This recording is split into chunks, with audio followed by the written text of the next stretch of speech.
අද හමුවෙමු විශිෂ්ට ක්‍රීඩක ක්‍රීඩිකාවන් කීප දෙනෙක්. ප්‍රථම ඔලිම්පික් පදක්කමෙන් රටම බැබල වූ ඔහු ඩන්කන් වයිට්.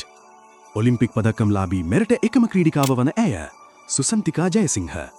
ආසියාව ජයගත් තෙවරක් ඔලිම්පික් ගිය ඇය දමයන්ති දර්ශා. ආසියාව දිනූ වීගවත්ම මීට 400 ශූරයා වන ඔහු සුගත් තිලකරත්න. කඩළු පැනීමෙන් ආසියාව ජයගත් විශිෂ්ට ක්‍රීඩිකාව වන ඇය ශ්‍රියා නිකුලවංශ. ජපානයේ පවා අගය කළ අසිරිමත් පරාජිතයා වන ඔහු රණතුංග කරුණානන්ද. මීට 400 ඉසව්වෙන් ආසියාව ජයගත් ඔහු රෝහන් ප්‍රදීප් කුමාර. උස පැනීමෙන් ආසියානු රන් පදක්කම්ලාවී ඔහු මංජුල කුමාර. හිල්ල විසිකිරීමෙන් ලෝකයේ දිනු ක්‍රීඩිකාව වන ඇය නදීකා ලක්මාලී. ලෝක කනිෂ්ඨ පිටියේ ශ්‍රී ලංකාවේ වේගය සනිටුහන් කළ ඔහු ශෙහාන් අඹේපිටිය. මැරතන් තරගෙන් තෙවරක් ඔලිම්පික් ගිය ඔහු අනුරාධ කුරේ.